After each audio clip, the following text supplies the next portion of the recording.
কুফানগরের মাঝে এক কুলি, ওই কুলির কাজ হলো বাজারের লোকেরা যাইতে পারে না, ব্যস্ততা কুলি রে, টাকা দিয়ে দিলাম বাজারে যাও। ওই বড় বাজার থেকে ছোট বাজারে তুমি মাল আইনা দিবা। কুলি যদিও কুলি, কোনো টাকা নাই, গরিব মানুষ, এর উপরেও 5 বেলার নামাজ আদায় করে, এর উপরে রোজা রাখে, এর উপরে আমল করে, আল্লাহকে পরিপূর্ণ ভয় করে। বাজারের সব ব্যবসায়ীরা মিলে এবার কুলিরে বলল, কুলিরে এই সব টাকা পয়সা তোমারে দিয়া দিলাম, একটু বড় বাজারে যাও, বাজার থেকে মাল কিনাই না আমাদের বাজারে আমাদের দিয়ে দিল। কুলিরে দিয়ে দিল। কুলির টাকা পয়সা নিয়ে রওনা। একটা গাধা আছে, ওই গাধাটা নিয়ে বড় বাজারে যাবে। একটু দূর যাওয়ার পরে হঠাৎ এক ভিখারির সাথে কুলির মোলাকাত হয়ে যায়। একটা ভিখারি ভাব নিয়ে একটা ব্যক্তি ভিক্ষুকের ন্যায় তার সামনে দাঁড়ায়া গেল। দাঁড়ায়া বলে, কুলিরে কই যাবা? বলে, আমি বড় বাজারে যাব। কুলিরে আমার টাকা নাই, চলতে পারি না, আমি ভিক্ষা করে করে কোনো রকম জিন্দেগি চালাই, তোমার গাদা দিয়া তোমার পেছনে আমারে লইয়া একটু তুমি বড় বাজারে আমারে নিয়ে যাও, আমি তোমার কাছে পরিপূর্ণ কৃতজ্ঞ হয়ে যাব, আমি তোমার শুকর আদায় করব। কুলিরে তুমি বারণ করবা না, নিষেধ করবা না, আমায় তোমার গাদার পিছনে নাও, এরপরে তুমি আমাকে নিয়ে বাজারে চলে যাবা। কুলি তো মুসলমান, আবার নামাজ 5 বেলার আদায় করে, ভালো মনের অধিকারী। যারা দেখবেন নামাজি, এদের দিলটা পাষাণ হৃদয় হয় না, এরা পাষাণ হৃদয়ের অধিকারী হয় না। একটা ভিখারি যখন তার দুয়ারে আসে, আইসা যখন বলে, ও ধনীওয়ালা, আমি ঠিক মতো চলতে পারি না, খাইতে পারি না, আমায় একটা টাকা তুমি দাও, তখন দেখবেন ওই মুসল্লিরা ফিরাইয়া দেয় না, কশিনকালেও ধমকও দেয় না, পাষাণদের অধিকারী মুসলমান হতে পারে না। একটা মুমিনে কামেল সে ভিখারিকে ধমক দিতে পারে না, কারণ রহমাতুল লিল আলামিন বাধা দিয়ে দিলেন, ও আম্মা সাইলা ফালা তানহার, এই আমার উম্মতেরা তোমরা সাইলকে ধমক দিবা না, এদেরকে তাড়ায়া দিবা না। ভিখারি যদি তোমার দুয়ারের সামনে এসে হাজির হয়ে যায়, আর যদি দুহায় দিয়া দিয়া বারবার তোমার দরবারে চায়, ভিখারি বাটপান্না চিটার, ওগুলা দেখা তোমার টাইম নাই, তুমি সওয়াবের নিয়তে তার হাতে দাও, সে দেখবা মন থেকে যদি মাওলার দরবারে দোয়া করে। একটা মাজলুম ভিখারি চোখের পানি ফেলায়া যদি একটা বান্দার জন্য দোয়া করে, দোয়া করতে দেরি হবে, আল্লাহ পাক তার দোয়া কবুল করতে দেরি করবে না। মুসাফিরের খালি ফিরাইয়া দিও না রে মানুষ। কোন ইবনু সাবিল যদি তোমার পথে দাঁড়ায়, তোমার এবিলিটি থাকলে তুমি সুন্দর করে তারে পৌঁছায় দিবা। আজকেও বাসা থেকে বের হয়ে যাওয়ার পরে হঠাৎ করে একটু বের হলাম, এত দেরি হতো না, আরো প্রায় 20-30 মিনিট আগে আমি আসতে পারি, এই সময়টা নিয়ে বের হলাম। একটু আসার পরে রাস্তার মধ্যে যখন মেন রোডের মাঝে উঠবো, আরো প্রায় 7 কিলোমিটার বাকি আছে। 7 কিলোমিটার পরে আমগো ঢাকা চট্টগ্রাম হাইওয়ে বের হওয়ার সময়ে দেখলাম এক ব্যক্তির সামনে গাড়িটাকে পার্কিং দিয়া দিল। পার্কিং দিয়া নেমে আইসা বলে, আমার গাড়ির সামনের 2টা লাইট হঠাৎ করে ফিউজ হয়ে গেছে, এখন গাড়ি দিয়া সুন্দর করে, আমি এলাকাও চিনি না, এই এলাকায় আমি নতুন আসলাম, হুজুর গো একটু যদি আপনি সামনে আস্তে আস্তে যান, আপনার পেছন দেইগা মেন রোডে উঠতে পারলে আমার একটু বড় উপকার হয়ে যাবে। আমারটা এবার বললাম, কোনো অসুবিধা নাই, হয়তো 20 মিনিট একটু দেরি হবে, একটা মানুষের উপকার করলে আমার মনটা বড় ভালো হয়ে যাবে, আমার দিলটা ভালো লাগবে, আমার আত্মাটা প্রশান্ত হয়ে যাবে, কারণ মদিনাওয়ালা নবী আমার এই আদর্শ আমার শিখাইছি। নবী নিজে না খাইয়া সাহাবায়ে কেরাম নিজে মারা যাবে তৃষ্ণায় পরে পরে, যাদের পেটে খাবার নাই, এরপরে এরা বলে আমি পানি পান করব না, আমার ওই সাহাবী ভাইরে দাও, আমি পানি পান করব না, আমার ওই সাহাবীরে দাও, আমি পানি পান করব না, আমার ওই সাহাবীরে দাও, আমি পানি পান করব না, এরপরে আমার ওই সাহাবীরে দিয়া দাও। একটা পর্যায়ে সব দুনিয়া থেকে বিদায় নিয়ে চলে গেল। বাবারে, মদিনাওয়ালা নবী এই গুণে গুণান্বিত ছিল, সাহাবায়ে কেরাম এই গুণে গুণান্বিত। কুফানগরের কুলি যদি যদিও গরিব মানুষ, মনটা বড় নরম হয়ে গেল। ভিখারি রে, আমার সামনে তুই দাঁড়ায়া গেলা, আমি তোরে না নিয়ে কোথাও যেতে পারি না, আয় আয় আমি তোরে পেছনে নিয়ে নিব। সুন্দর করে ভিখারি পিছনে উঠে গেল। ভিখারিরে নিয়ে রওনা হবে, বড় বাজারে যাবে, ডেস্টিনেশনে যাওয়ার জন্য রওনা। একটু দূরে যাওয়ার পরে যখন দ্বিমুখী একটা রাস্তা চলে আসলো, মানে দুইটা রোড দিয়ে ওই বাজারে যাওয়া যাবে। কুলির আর ভিখারির সামনে দ্বিমুখী একটা রাস্তা পড়ে গেল। ভিখারি বলে, ও কুলি, কোন পথে তুমি যাবা আমায় বলো না। এবার সঙ্গে সঙ্গে কুলি বলে, যেই রাস্তা দিয়া সাধারণ মানুষেরা যায়, সব মানুষেরা যেই রাস্তা দিয়া চলাফেরা করে, আমি ওই রাস্তা দিয়া যাব। ওই রাস্তা দিয়া গেলে আমার জন্য ভালো হবে, ওই রাস্তা দিয়া গেলে মানুষও পাবো, আমার উপকার। আমি প্রতিদিন এই রোডে দিয়ে আগায়া যাই। সঙ্গে সঙ্গে পেছনের ভিখারিটা জানায়া দেয়, না রে কুলি, প্রতিদিন তো এই রুট দিয়া যাও, আজকে এই রুটে যাওয়ার দরকার নাই, আজকে এই রোডে তুমি যাও, কারণ আমি এই রোডে প্রায় সময় যাই। এই রোডে গেলে কোনো মানুষ তুমি পাবা না, এরপরে তোমার গাদাটা ঘাস খেয়ে যেতে পারবে, তার পেটটাও উদরপূর্ণ হয়ে যাবে, আবার তুমি ডেস্টিনেশনে পৌঁছে যেতে পারবা। যদিও তুমি রুট চিনো না, আমি তো রুট চিনি, আমার কথা তুমি বিশ্বাস করে নাও। সঙ্গে সঙ্গে মুমিন তো গশ্বিন গেলেও নিজের আর একজনের মতোই তো মনে করে। ভিখারির কথা শুনে এবার চিন্তা নিয়ে নিল ডেস্টিনেশনে যাওয়ার জন্য। যেই রাস্তা দিয়া জনমানুষেরা যায়, ওই রাস্তা দিয়া আজকে আমরা যাব না। যেই রাস্তা দিয়া মানুষ যায় না, ওই রাস্তা দিয়া যখন দৌড়ে চলে গেল, একটু দূর যাওয়ার পরে হঠাৎ করে ওই রাস্তাটা একটা জঙ্গলের মধ্যে হারায়া গেল। মানে ওই জায়গায় জঙ্গলের মতো এটা দেখা যায়, চারদিকে অন্ধকার, সুন্দর করে রুটটাও খুঁজে পাওয়া যায় না। সঙ্গে সঙ্গে কুলি জানায়া দিল, ভিখারি রে, এই রুটে তো আমি আমার লাইফেও আসি নাই, তবে এই রুটে তুমি দেখানোর জন্য আমাকে এই রুটে তুমি ঢুকাইলা, এখন তুমি একটু রুট দেখায়া দাও, একটু তুমি সামনে যাও, তুমি রাহবার হয়ে যাও। ভিখারি বলে, দাঁড়াও। সঙ্গে সঙ্গে গাদা থেকে লাফ দিয়া মাটিতে নেমে গেল।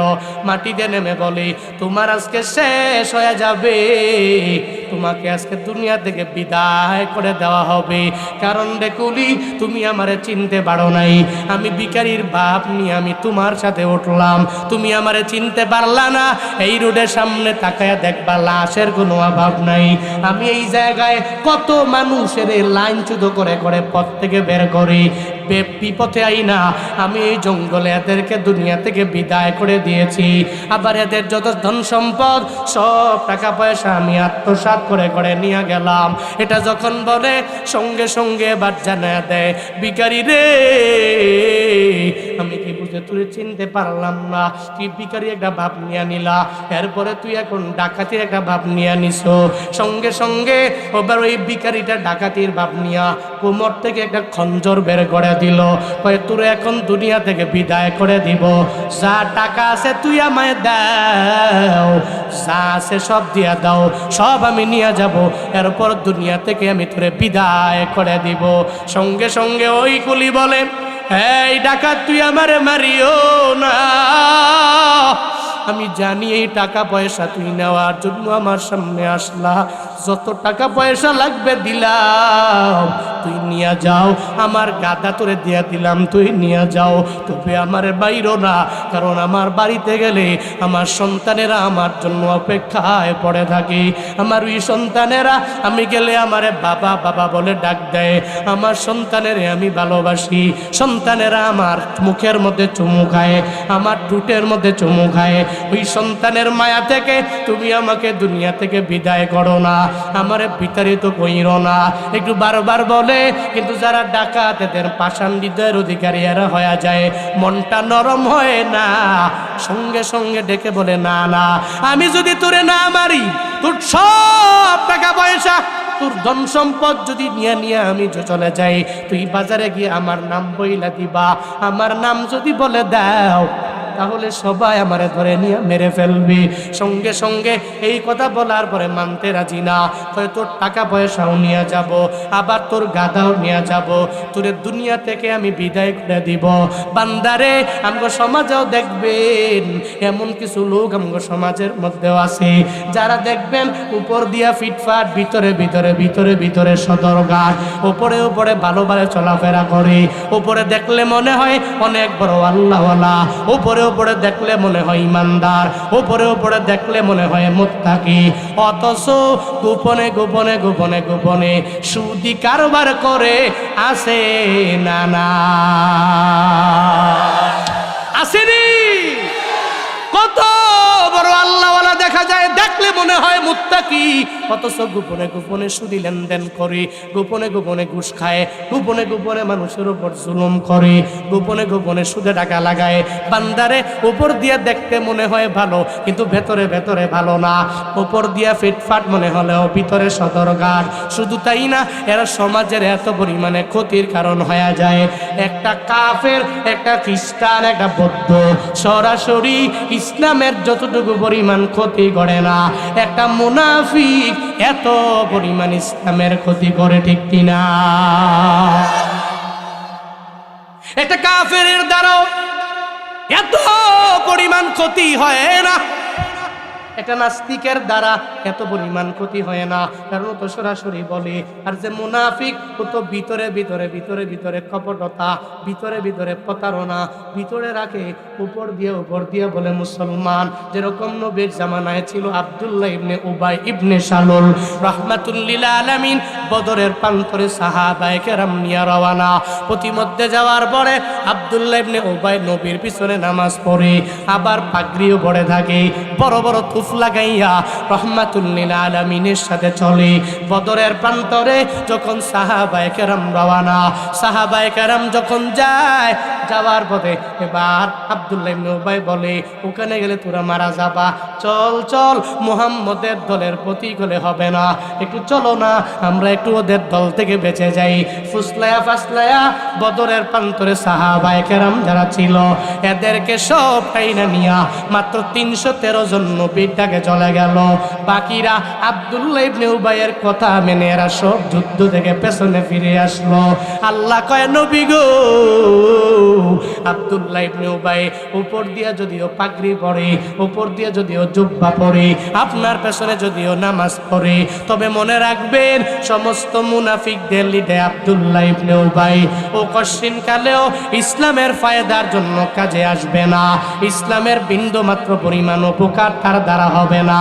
নবী গো, এই আব্দুল্লাহ ইবনে উবাইরে সাবধান করে দিবেন, আল্লাহ পাক তার কোনো আমল আমার মাওলার দরবারে যাবে না। এই আব্দুল্লাহ ইবনে উবাই আমার মদিনাওয়ালা নবীর পুরো জিন্দেগিতে এত পরিমাণে ক্ষতি আব্দুল্লাহ ইবনে উবাই করলো, কারণ উপর দিয়া ফিটফাট, ভিতরে ভিতরে সদরঘাট। আবু জাহাল যেই পরিমাণ ক্ষতি না করেছে, এর চাইতেও বেশি ক্ষতি করলো আব্দুল্লাহ ইবনে উবাই, কারণ যারা উপর দিয়া ভালো, এদের ভেতরে তো ভালো না। বান্দারে, এদের চেনা বড় মুশকিল হয়ে যায়। এই মুসলমানেরা, এমন মুসলমান তুমি হবা, তোমার উপরে তোমার যা বলবা, তোমার ভেতরেও তা থাকা লাগবে। ভেতরে যা চলছে তুমি মুখ দিয়ে তা বলে দাও, কিন্তু গোপনে গোপনে তুমি মুখ দিয়ে একটা বলবা, ভিতরে একটা রাখবা, এরকম মুনাফিকি ভাব নিয়ে চলা যাবে না। বলতেছিলাম, এবার কুলিকে ডেকে বলে, ওই ভিখারির বেশ ধরে ডাকাত বল, তুমি আমারে চিনতে পারো নাই, তোমাকে আমি দুনিয়া থেকে বিদায় করে দিব। বিদায় যেহেতু করে দিবা, তাহলে বিদায়ের আগে আমি কুলি, আমি গরিব মানুষ, আমারে 2 রাকাত নামাজ পড়ার সুযোগ দাও। সুবহানাল্লাহ পড়বেন না? আরো জোরে পড়বেন না? আরো জোরে পড়েন না, আল্লাহু আকবার। কি কয়, মাইরা তো ভালোই ভাই, মুইরা তো জামুই, তবে মারার আগে আমার সুযোগ তো একটু, আমি 2 রাকাত নামাজ পড়ি। 2 রাকাত নামাজ পড়ার সুযোগ দিলে আমি 2 রাকাত নামাজ পড়ে এরপরে তুমি মারো, কাটো, গাধা নাও, টাকা পয়সা নাও, সব নিয়ে যাও, কোনো অসুবিধা নাই। তুই নামাজ দিয়া কি করবি? তুই কি মনে করছো নামাজ পড়লে তুই বাঁচবি? আমি সেটা তো বলি নাই, আমি বলছি বাঁচি কি বাঁচি না এটা তুমি তো জানো না, কারণ আমার প্রাণ আছে না নাই, আমার মৃত্যু কখন হবে এটা কোনো ডাকাতের হাতে তো নয়, এটা আল্লাহ জানে। আল্লাহ যদি মালাকুল মউত পাঠায় তো মালাকুল মউত পাঠাইলে আল্লাহ আমার ডাকাতের মাধ্যমে কোনটা উসিলায় আমাকে দুনিয়া থেকে নিয়ে যেতে পারে, তো অসুবিধা নাই তো। কারণ যারা মুমিন এরা তো দুনিয়ার কোনো মরণকে ভয় পায় না, এরা জানে আমরা জান্নাতের জন্য ওয়েটিংয়ে আছি, অপেক্ষমান আছি, মৃত্যু হইতে দেরি জান্নাতে যাইতে দেরি হবে। এরা মুসলমান, এরা ভয় করে আল্লাহকে ছাড়া দুনিয়ার কোনো ব্যক্তিকে এরা ভয় করে, এরা খাঁটি মুসলিম, এরা আল্লাহকে ভয় করে। বলে যে তুমি মারবা কি মারবা, তুমি কি আমাকে দুনিয়া থেকে বিদায় করে দিবা কি দিবা না, এটা তোমার সিদ্ধান্ত। তবে 2 রাকাত নামাজ পড়ার সুযোগ আগে দাও, এরপরে যা করার তাই করো, অসুবিধা নাই, সুযোগ দিয়া দিলাম। 2 রাকাত নামাজে তুমি দাঁড়ায় যাও। ওই গরিব কুলি নামাজে দাঁড়ায়া গেল, সঙ্গে সঙ্গে নামাজে দাঁড়াইয়া সূরা ফাতিহা পড়ে আমার মাওলার দরবারে চোখের পানি ফেলায় কান্না করে, আর কিচ্ছু মনে আসে না, এত বড় বিপদে পড়ে গেল, কোনো সূরাই ওই ব্যক্তির মনে আসে না। তবে রবের কোরআনের ওই আয়াতটা বান্দার মনে পড়ে গেল, আম্মাই ইউজিবুল মুস্তার, একটা আয়াত আছে, ওই আয়াতটা ওই কুলির মনে পড়ে গেল। সঙ্গে সঙ্গে নামাজের মধ্যে সূরা ফাতিহা পড়ার পরে আম্মাই ইউজিবুল মুস্তার, মানে আল্লাহ গো তুমি তো বিপদগামী বান্দার ডাকে সাড়া দেনেওয়ালা আল্লাহ, এই আয়াতটা মনে পড়ে গেল। আল্লাহর কাছে আবদার জানায়, আল্লাহ গো আমি বড় বিপদের মধ্যে পড়ে গেলাম, মুসিবতের মধ্যে পড়ে গেলাম, এই বিপদ থেকে তুমি আমারে বাঁচায়া দিতে পারো, এই মুসিবত থেকে তুমি আমারে বাঁচায়া দিতে পারো। বারবার যখন এটা বলে, ওদিকে ওই ডাকাত বলে তুমি দেরি করবা না, তাড়াতাড়ি নামাজ শেষ করো, আমি তোমাকে দুনিয়া থেকে বিদায় করে দিয়া আমি তোমার টাকা পয়সা গাদা নিয়ে চলে যাওয়া লাগবে। সঙ্গে সঙ্গে এই কথা বলে আবার ডাকাত জানায়া দেয় কুলিরে, না না তোর নামাজ তোরে আর তোর রব বাঁচাইতে পারবে না, তোর নামাজ তোরে বাঁচাইতে পারবে না। কারণ হলো এই যে এতগুলা লাশ, এরা কত নামাজ পড়লো, এরা কত আল্লাহরে ডাকলো, এদের একটাকেও আমি দুনিয়াতে রাখি নাই, দুনিয়া থেকে বিদায় করে দিলাম, তাদের নামাজও তাদের কোনো ডাক আমার হাত থেকে বাঁচাইতে পারে নাই। কিন্তু কুলি তো আল্লাহর উপরে কিনিয়া নিয়া ডিফেন্ড করে বারবার বলে, ও আল্লাহ আম্মাই ইউজিবুল মুস্তার, তুমি তো বিপদগামী বান্দার বিপদে ডাকে সারা দেনেওয়ালা তুমি আল্লাহ, আল্লাহ তুমি সারা দিতে পারো। বারবার যখন এই কথা বলে, কোনো সূরা বলে না, সূরা ফাতিহা পড়ার পরে এই বাক্যটা দিয়া যখন আল্লাহর কাছে জানায়া দিল, এই আয়াত যখন বান্দা বারবার পড়ে, আল্লাহর কাছেও ওই কুলির এই দোয়া বড্ড পছন্দ হয়ে গেল, এই কুলির ডাকটাও বড় পছন্দ হয়ে গেল। আল্লাহ পাক বলেন, এই আমার ফেরেশতা যাও মুমিন বান্দা যখন কোনো বিপদের মধ্যে পড়ে যাবে, মুসিবতে পড়ে যাবে, তাকে সাহায্য করা আমি রবের জন্য ওয়াজিব হয়ে যায়। একটা মুমিন যখন একটা মুসিবতে পড়বে, আমি আল্লাহ নুসরত করা আমি রবের জন্য ওয়াজিব বানায়া নেই। আমার বান্দা বিপদে পড়ে দুনিয়ার কোনো মানুষের ডাকে না, মুসিবতে পড়ে দুনিয়ার কোনো মানুষের ডাকে না, ও নামাজে দাঁড়ায়া গেল, আবার নামাজে দাঁড়াইয়া আমি আল্লাহকে বারবার ডাকে, ও ফেরেশতা রে একটা মানুষের ভাব ধরে যাও, আর একটা ঘোড়া নিয়ে তুমি চলে যাও, তোমার মাথার মধ্যে একটা বড় মুকুট নিয়ে তুমি চলে যাও। সঙ্গে সঙ্গে ওই ডাকা যখন দাঁড়ায় রইল তাকে মারার জন্য, ওদিকে কুলি বারবার আমার মাওলার দরবারে বলে, আম্মাই ইউজিবুল মুস্তার, সঙ্গে সঙ্গে একটু দূর থেকে একজনে ঘোড়া নিয়া এই ডাকাতের কাছে দৌড়ে আসলো, তার হাতের মধ্যে তরবারি। এই জঙ্গলের মাঝে কোনো মানুষ নাই, জনমানব শূন্য এলাকা, ওই এলাকায় ওই ঘোড়ায় করে ব্যক্তিটা এসে মাথার মধ্যে মুকুট পরিহিত একটা তরবারি নিয়ে ডাকাতটাকে সঙ্গে সঙ্গে দেহ থেকে গর্দানটারে আলাদা করে দিল। আর জমিনে ডাকাতের বডি পড়তে দেরি, ওই জায়গা থেকে জমিন থেকে আগুন উঠতে দেরি হয় না। কার কুদরত? জোরে বলেন না, কৌশল কার? কুদরত কার? কাদের কুদরত দারি বর কামাল আনতা রব্বি আনতা হাসবি যুল জালাল তুহি কাদের জলিলুল্লাহ জাহাদার বহর হালে তুহি মেরা নেগাহাদা। আমার মাওলার কৌশল কত বড়! ও দেবিদ্বারের মানুষেরা, আল্লাহ পাকের কৌশলের সাথে দুনিয়ার কোনো মানুষ পারে নাই। ডাকাতরা সঙ্গে সঙ্গে জমিনে পড়তে দেরি, ওই দেহতে আগুন লাগতে দেরি নাই। ওদিকে নামাজে আমার মাওলারে বারবার ডাকি, আম্মাই ইউজিবুল মুস্তার বারবার বলে।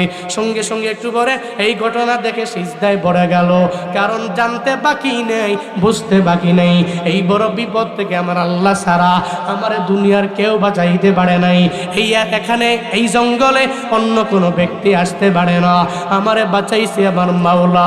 সিজদায় পড়ে আমার আল্লাহর দরবারে শুকর আদায় করে সালাম ফিরায়া দিল, আসসালামু আলাইকুম রাহমাতুল্লাহ, আসসালামু আলাইকুম রাহমাতুল্লাহ।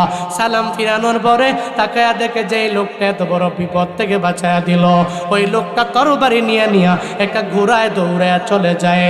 এবার পেছনে পেছনে দৌড়ায়, কে রে এত বড় বিপদে তুমি আমারে হেল্প করলা, সাহায্য করলা, তুমি আমারে সহযোগিতা করলা, কিন্তু এই লোকটা পেছনে তাকাবে না, সামনেই তাকাইয়া একটা জোরে আওয়াজ দিয়া জানায়া দিল, কুলি রে তুমি সেই মাওলারে ভয় করে চিন্তা করে দুনিয়ার কোনো মানুষের ভয় করো নাই।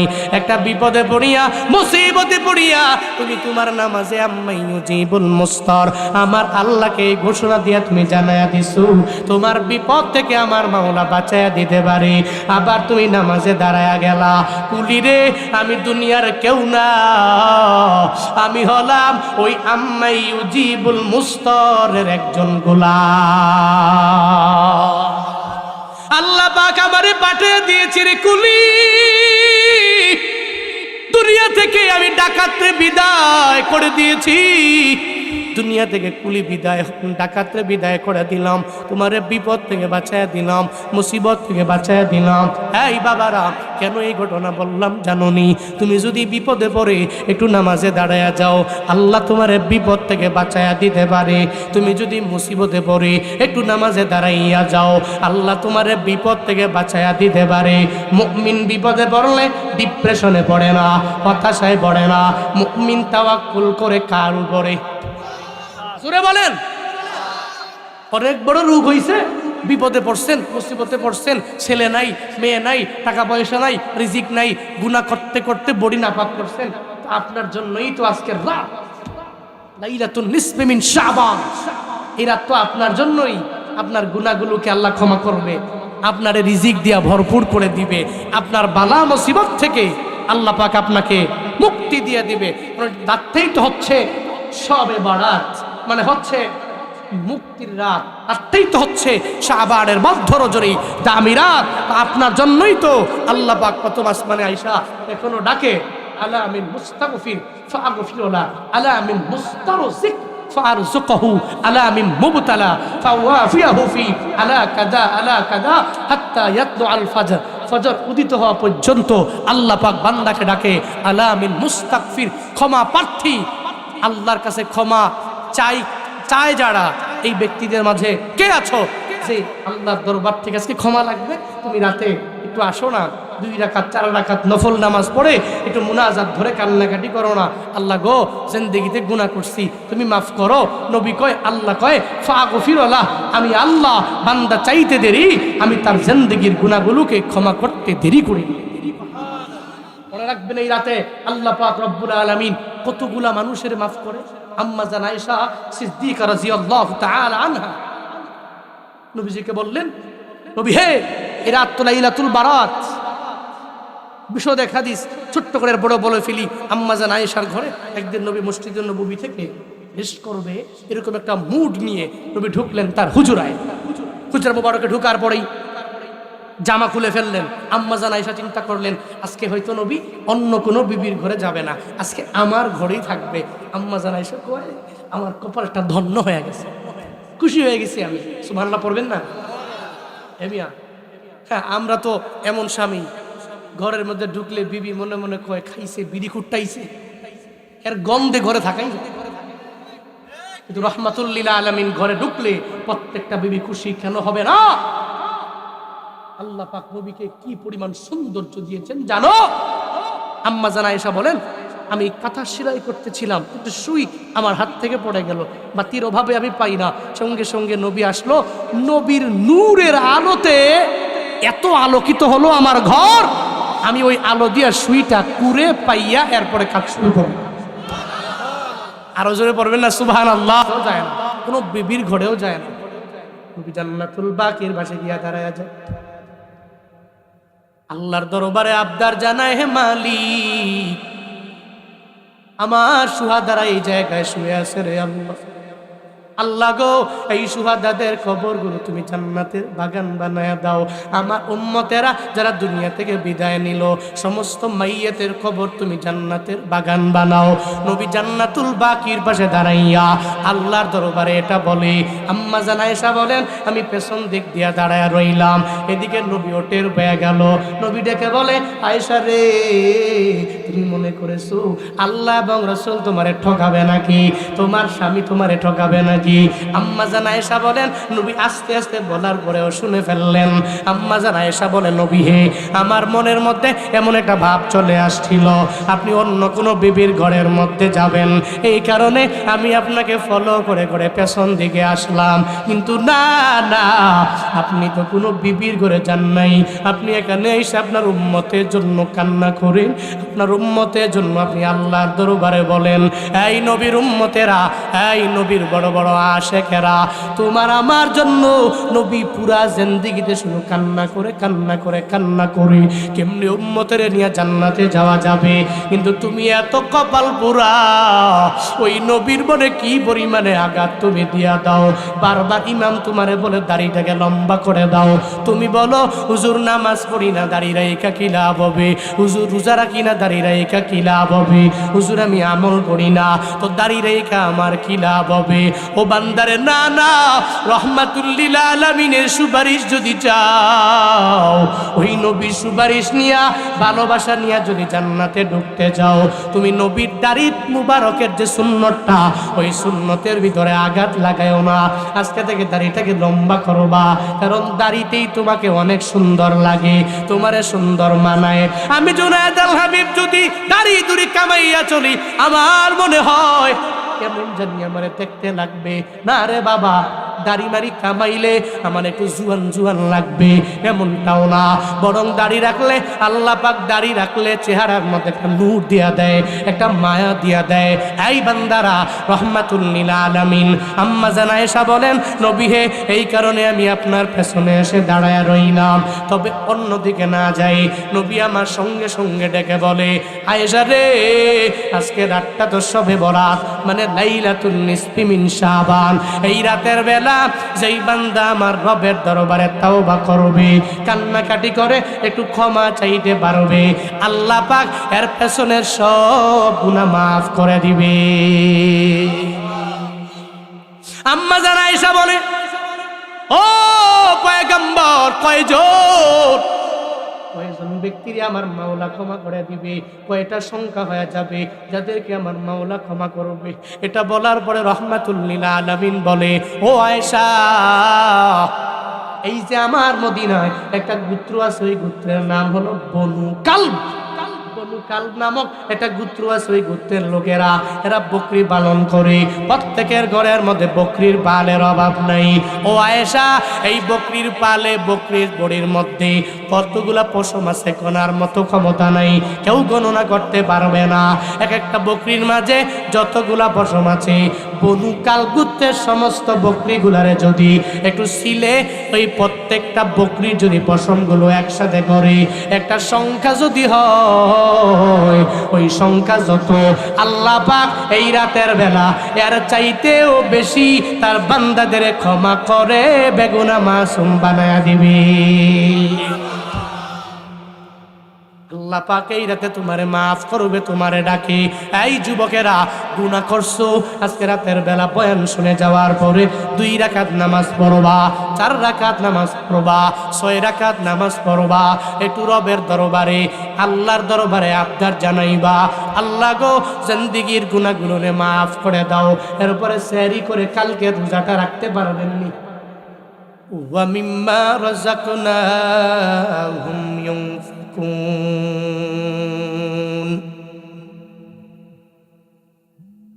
আল্লাহ বলেন, হ্যাঁ মানুষ, আগের আয়াতে আল্লাহ জানায়া দিলেন, আমি আল্লাহ এমন একটা কিতাব দুনিয়াতে নবীর মাধ্যমে তোমাদেরকে দিয়া দিলাম। এই কিতাব মুত্তাকিদের জন্য হিদায়াত।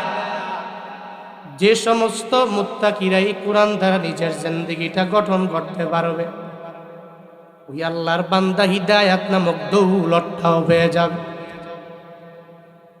এই কোরআন যদি কোনো হিন্দু ধরে, কোরআনটা ধরার পরে হিন্দু রিসার্চ করে করে হিন্দুটা মুসলমান হইতে বাধ্য হয়ে যাবে। একটা খ্রিস্টান যদি রিসার্চ করে নেয়, আল্লাহর কোরআন নিয়ে রিসার্চ করলে একটা পর্যায়ে আমার মাওলারে চিনে ফেলবে, কালিমা পরে মুসলমান হয়ে যাবে। যেরকম ভাবে মাঝে মাঝে নিউজের মধ্যে দেখবেন আমেরিকার মাঝে কত বড় খ্রিস্টানদের পাদ্রী কোরআনটারে নিয়ে রিসার্চ করার কারণে মুসলমান হয়ে গেল, ইমান এনে এত পরিমাণে দামি নিজে হয়ে গেল। এই যে গত বছর আমেরিকাতে খ্রিস্টান পাদ্রীর দায়িত্ব দেওয়া হলো, মুসলমানদের কোরআন তুমি পড়ে নাও, কোরআনটাকে রিসার্চ করে একটা ভুল বের করে এরপরে আমাদের জানাইবা, যাতে করে কোরআনের ভুলটা আমরা সুন্দর করে নিউজের মধ্যে উঠাইয়া দিতে পারি, একটা পত্রিকার মাঝে যাতে করে আমরা উঠাইয়া দিতে পারি। সঙ্গে সঙ্গে যখন ওই পাদ্রীর দায়িত্ব দেওয়া হলো, পাদ্রী মনে মনে কয় এই কোরআন নিয়ে রিসার্চ আমার করা লাগবে, পুরা আমেরিকার মাঝে যুক্তরাষ্ট্রের মাঝে আমি দামি পাদ্রী হওয়া লাগবে। কোরআনটা নিয়ে রিসার্চ করা আরম্ভ করে দেয়। একটা পর্যায়ে এমন হয়ে গেল, কোরআনের ভুল ধরবে দূরের কথা, বরং কোরআনটাকে রিসার্চ করে কালিমা পরে মুসলমান হয়ে যায়। খ্রিস্টানেরা ডেকে বলে, ও পাদ্রী, কোরআনটা ধরে দিয়ে দিলাম ভুল ধরার জন্য, কোরআন ভুল না ধরে কেন মুসলমান হয়ে গেল? বলে আমি কোরআনটাকে রিসার্চ করে করে দেখলাম আরবি ব্যাকরণের কোনো ভুল নাই, এটা দুনিয়ার কোনো মানুষের কালাম না, দুনিয়ার কোনো মানুষের না, দুনিয়ার কোনো মানব রচিত গ্রন্থ না, বরং এটা একজনের কালাম, চিল্লায়া বলো তার না। আল্লাহর কোরআন যেই বান্দা ধরবে ওই বান্দা হিদায়াত পেয়ে যাবে। আল্লাহকে নিয়ে রিসার্চ করার দরকার নেই, একটু কোরআনটাকে নিয়ে রিসার্চ করবেন। আল্লাহকে নিয়ে চিন্তা করার কোনো মানে নাই, একটু আসমানটারে নিয়ে চিন্তা করা লাগবে। আল্লাহকে নিয়ে রিসার্চ করার দরকার নাই, একটু জমিনটাকে নিয়ে চিন্তা করো, তাহলে অটোমেটিক ওই রবের পরিচয় বান্দা তুমি পেয়ে যাবা, কিচ্ছু লাগবে না। যদি একটা মানুষ নিয়ে বাবা তুমি চিন্তা করো, একটা মানুষের চেহারার সাথে আর একটা মানুষের চেহারার কোনো মিল আসেনি? আছে? পুরো পৃথিবীতে যত মানুষের বাস, একটা মানুষের সাথে আর একটা মানুষের কোনো মিল নাই। একটা মানুষের আই সাইনের সাথে আর একটা মানুষের চোখের সাইনের মিল নাই। যদি মিল থাকতো একজনের আইডি কার্ড দিয়ে আর একজনের বার হয়ে যাইতো। যদি মিল থাকতো তাহলে একজনের পাসপোর্ট দিয়া আর একজনের পার হয়ে যেতে পারতো। সিম কেনার জন্য যখন দোকানে যাও তখন বলে এই ক্যামেরার দিকে তাকাও, চোখটা একটু বাড়ি মারলো, অটোমেটিক একটা আই সাইন উঠে গেল অটোমেটিক্যালি। এরপরে বলল এই জায়গায় তুমি তোমার শাহাদাতি আঙ্গুল দিয়া চাপ দাও, এরপরে তোমার বৃদ্ধাঙ্গুলি দিয়া তুমি চাপ দাও। তারপরে একটা সিম তোমারে দিয়ে দিল রবি কোম্পানির, না হয় গ্রামীণ কোম্পানির, না হয় বাংলালিংক কোম্পানির। অটোমেটিক্যালি তুমি সিমটা নিয়ে বাড়িতে যা কথা বলতে শুরু করলা, অন্যজনের মাধ্যমে হবে না। যেই বান্দার আইডি কার্ড ওই বান্দার সাইন লাগবে। যদি কেউ বলে আমার ছেলে দেখতে আমার মতো হয়ে গেল, আমি না থাকলে আমার ছেলে সাইন দিলে হয়ে যাবে, হবে নাকি? হবে? আল্লাহকে নিয়ে চিন্তা করার কোনো দরকার নাই রে মানুষ। অথচ কত সেকুলারেরা যারা আল্লাহকে নিয়ে চিন্তা করে, আল্লাহকে মানতে রাজি না, বলে দেয়ার ইজ নো গড, আমি কিয়ামত মানি না, আমি আল্লাহ মানি না, আমি কোনো গড বলতে মানি না। মানুষ বানর থেকে হয়ে গেল, অটোমেটিক্যালি এই পৃথিবীতে সব জিনিস গেল। আসমানটা অটোমেটিক হইল, জমিনটা অটোমেটিক হইল, অটোমেটিক্যালি সমুদ্র হয়ে গেল, নদী হয়ে গেল, পুকুর হয়ে গেল, খাল হয়ে গেল, অটোমেটিক প্রকৃতি থেকে গাছও হয়ে গেল। বাদশাহ হারুন আর রশিদ, অনেকেই নাম শুনলো, ওই বাদশাহ ইমাম মালিক, চার মাযহাবের চার ইমাম, ইমাম আবু হানিফা, ইমাম মালিক, ইমাম আহমদ ইবনে হাম্বল, ইমাম শাফিঈ, এই মাযহাবের একজন ইমামের নাম হলো ইমামে মালিক রাহমাতুল্লাহ আলাইহি। বাদশাহ হারুন আর রশিদ ইমাম মালিকের দরবারে যায় বলে, ও ইমাম সাহেব, বারবার যে বলেন আল্লাহ আছে আল্লাহ আছে, দেখছেন নি আল্লাহ? ইমাম মালিক বলে, আমি আল্লাহকে দেখি নাই, আল্লাহকে দেখার মতো চোখ আমার মাওলা আমারে দেয় নাই। আমি আল্লাহকে পাওয়ার জন্য দুনিয়ার সব জায়গায় ঘুরি, আমি পাগল হয়ে যাই, আমি আমল করি, আমি নামাজ পড়ি, আমি রোজা রাখি, আমি নেক আমলের লাইনে অগ্রগামী হয়ে যাই, তবে আমি আল্লাহরে দেখলাম না। তো যারে দেখো না এরে মানো কেন? কোন যুক্তি দিয়া মানো? ইমাম মালিক ডেকে বলে, এই বাদশাহ হারুন আর রশিদ, আমি আমার মাওলারে দেখি নাই, তবে আমি দুনিয়ার মানুষকে দেখি, আমার আল্লাহকে চিনলাম। এই যে মানুষেরা, একটা মানুষের সাথে আর একটা মানুষের কোনো মিল নাই, কারো হাতের সাথে হাতের মিল নাই, কারো পায়ের সাথে পায়ের মিল নাই, কারো চোখের সাথে কারো চোখের মিল নাই, একটা বাবা সন্তানের সাথে বিন্দু মাত্র পরিমাণ কোনো মিল নাই, হাতের পায়ের মিল হলো না। এরপরে আমি গাছের দিকে তাকালাম, এই যে দুনিয়াতে যত গাছ হয়ে গেল, একটা গাছের ফলের সাথে আর একটা গাছের ফলের কোনো মিল নাই, একটা গাছের ফুলের সাথে আর একটা গাছের ফুলের কোনো মিল নাই। আমি দুনিয়াতে তাকায়া তাকায়া এগুলা দেখার পরে আমার চিন্তা হয়ে গেল, আমি আল্লাহকে নিয়ে গবেষণা করি নাই, দুনিয়ার সব ন্যাচারাল আল্লাহর পক্ষ থেকে আল্লাহ দুনিয়াতে যা দিয়ে দিল এটা নিয়ে রিসার্চ করলাম। আমি এবার চিন্তাও পেয়ে গেলাম, একটা ডিসিশনের মধ্যে পৌঁছায়া গেলাম, এই দুনিয়ার সব কিছু এটা এক অটোমেটিক হয়ে যায় নাই, এটা একজন বানাইছে, চিল্লা বলো তার না। আচ্ছা মানুষ বলো দেখি, ছাত্র কেন কালো? সূর্য বলো কোথা হতে পাইলো এত আলো? ফুলগুলো নানান রকম কেমন করে হয়, পাতাগুলো সবুজ বটে ফুলের মতন নয়। দুধ কেন এত সাদা, মরিচ কেন ঝাল, আমগুলো পাকলে বলো কেমনে হয় তালাল। পশু পাখি কয় না কথা, মানুষ কেন কয়? বলো বলো ওহে মানব এসব কেমন করে হয়? ভাবি সবই এসব মহান প্রভুর দান, নত শিরি সিজদা করো ওহে মুসলমান।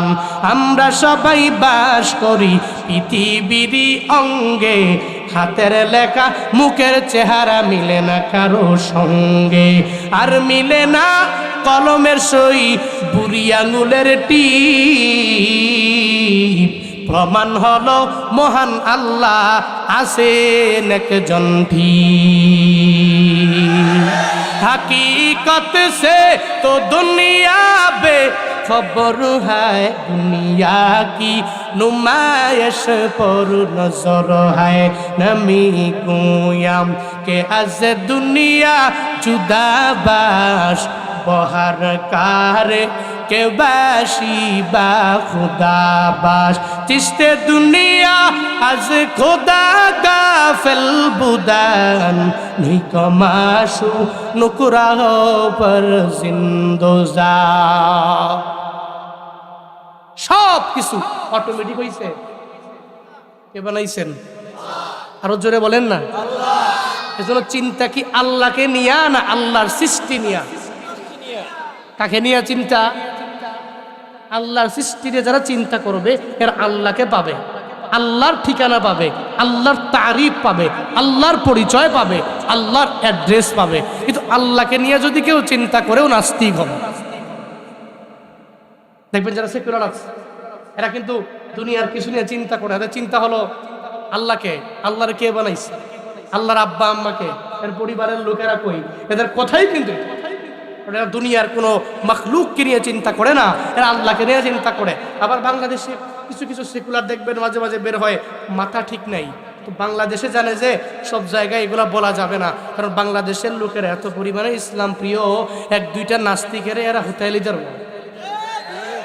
ঠিক কিনা। তখন কি করে বাংলাদেশে বাদ দেয়, টিকিট কাটো, কই যামো, কয় আমেরিকা, কই যামো, কয় ফ্রান্সে যা, কই যাবি, কয় মধ্যপ্রাচ্যে যা, ওখানে একটা চিপায় গিয়ে একটা রুম নে, ওই রুমের ভিতরে মোবাইলটা সামনে নিয়ে লাইভ কর, অনলাইনে খালি আল্লাহরে গালাগালি করবি, রহমাতুল্লিল আলামিনকে গালাগালি করবি, দেখবি অটোমেটিক ভাইরাল হবি। এরা আল্লাহকে নিয়ে, নবীকে নিয়ে চিন্তা করে এদেরকে গালিগালাজ করে। কয়দিন পরে পরে পরে পরে বাংলাদেশি বংশ উদ্ভূত এক দুইজন বের হয়, তো বাংলাদেশে আসলে একটু সুন্দর করে ঢাকাতে ঘুইরা বইলা দেখো, পিঠের চামড়া নিয়ে বাড়ি ফিরা যাবে না। বাংলাদেশের মানুষ ইসলাম প্রিয়, ঠিক কিনা। যদিও কিছু নামাজ কম পড়ে, যদিও কিছু রোজা কম রাখে, যদিও একটু আমলের লাইনে অগ্রগামী হতে পারে না, কিন্তু ইমান নিয়ে যদি কেউ টানাটানি করে তো কশ্চিন কালো সে নিজেকে ধরে রাখতে পারে না। সেকুলারের বিরুদ্ধে, নাস্তিকের বিরুদ্ধে সে অগ্রগামী হয়। চিন্তা কি আল্লাহকে নিয়ে না মাখলুককে নিয়ে? বলেন, খালিককে নিয়ে না মাখলুককে নিয়ে? চিন্তা হবে মাখলুককে নিয়ে। আল্লাহ তৌফিক দান করুন। আরো জোরে পড়েন আমিন। রাগ করছেন নাকি আপনারা? কি কষ্ট পাচ্ছেন নাকি? আল্লাহ পাক বলেন, মুত্তাকিদের জন্য হিদায়াত আমার মাওলার কোরআন। তুমি আল্লাহকে নিয়ে চিন্তা করার দরকার নাই, আমি রবের কোরআনটা নিয়ে চিন্তা করলে মুত্তাকি হতে পারো বা হিদায়াত হয়ে যাবে। এবার আল্লাহ বলেন, মুত্তাকি কারা হয়ে যাবে? এরা কোন কোন গুণে গুণান্বিত হবে, এদের গুণাবলী কি হবে, এদের সিফাত কি হবে, এদের আউসাফ কি হবে, এদের গুণাবলীগুলো হবে। এক নাম্বার আল্লাহ পাক জানায়া দিলেন, আল্লাযীনা ইউমিনুনা বিল গায়ব। এরা এক নাম্বারে আল্লাহকে দেখে নাই, না দেখিয়াও আমার আল্লাহর প্রতি পরিপূর্ণ ঈমান এরা আনবে। আল্লাহকে দেখি নাই, এরপরেও আল্লাহ আছে না নাই? আসেনি? আল্লাহ যে আছে, আল্লাহরে দেখলাম না, এর উপরেও না দেখার পরেও আল্লাহর প্রতি ঈমান আনলাম। এটা এক নম্বরে গুণের নাম মুত্তাকিদের গুণ।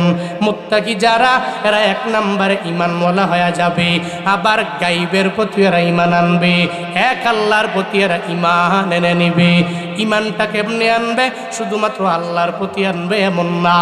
আমানতু বিল্লাহ ওয়া মালাইকাতিহি ওয়া কুতুবিহি ওয়া রুসুলিহি ওয়াল ইয়াউমিল আখির ওয়াল কদরি খাইরিহি ওয়া শাররিহি মিনাল্লাহি তাআলা ওয়াল বা'সি বা'দাল মাউত। এক নম্বরে ঈমান আনবে আল্লাহর উপর, দুই নম্বরে ঈমান আনবে আল্লাহর পরে ওয়া মালাইকাতিহি, সমস্ত ফেরেশতাদের প্রতি বান্দাগুলো ঈমান আনবে। ওয়া কুতুবিহি, আল্লাহর সব আসমানি কিতাবের প্রতি ঈমান আনবে। ওয়া রুসুলিহি, রাহমাতুল লিল আলামিন সহ দুনিয়ার সব রাসূলদের প্রতি ঈমান আনবে। ওয়াল কদরি খাইরিহি ওয়া শাররিহি মিনাল্লাহি তাআলা, তাকদীরের ভালো মন্দ আমার মাওলা করে। আমার তাকদীরের মধ্যে আল্লাহ যদি ভালো রাখে তো আল্লাহ রাখছে, কোনো অসুবিধা নাই। যদি মন্দ রাখে তো আল্লাহ রাখছে, কোনো অসুবিধা নাই। যদি এখান থেকে বাড়িতে যাওয়ার সময়ে হঠাৎ করে কোনো একটা জায়গায় যদি পাটা মস্কায় যদি পড়ে গেলেন, তাকদীর আপনার খারাপ, তাকদীরে লেখা ছিল আমার মাওলা আপনার তাকদীরে রাখার কারণে হঠাৎ করে পড়ে গিয়ে আপনার পাটা ভেঙে গেল অথবা মুচকিয়ে গেল, এই তাকদীর আপনার লেখা, এটা কে করে? আরো জোরে বলেন। আল্লাহ মানব সৃষ্টির 50,000 বছর আগে বান্দাদের তাকদীর নিয়ে আমার মাওলা কলম দিয়া লেখা রাখছে বান্দার ভাগ্য। বান্দারে তুই কোথায় যাবি, কোন দিকে যাবি, কোন জায়গায় যাবি, এই সব ব্যাপারে আমি আল্লাহ কলম দিয়া লেখা রাখলাম। ওই তাকদীরের ভালো মন্দ এর প্রতিও পরিপূর্ণ ঈমান আনা লাগবে। এরপরে এই দুনিয়াতে শেষ হবে না, দুনিয়ার পরে হাসরের ময়দানে আমার মাওলার দরবারে দাঁড়ানো লাগবে কি লাগবে না? ওই কিয়ামতের প্রতি বিশ্বাস করিও, যেই কিয়ামতে আমার মাওলার সামনে দাঁড়ানো লাগবে, আমার আল্লাহ বিচারের কাঠগড়ায় দাঁড় করাবে। আল্লাহ যদি বিচারের কাঠগড়ায় দাঁড় করে জান্নাতে দেয়, কপাল বড় ভালো। আমি ওই ব্যাপারেও ঈমান এনে নিলাম। জান্নাত সত্য, জাহান্নাম সত্য, আমি মেনে নিলাম। এটাই হলো আমার রবের প্রতি ঈমান।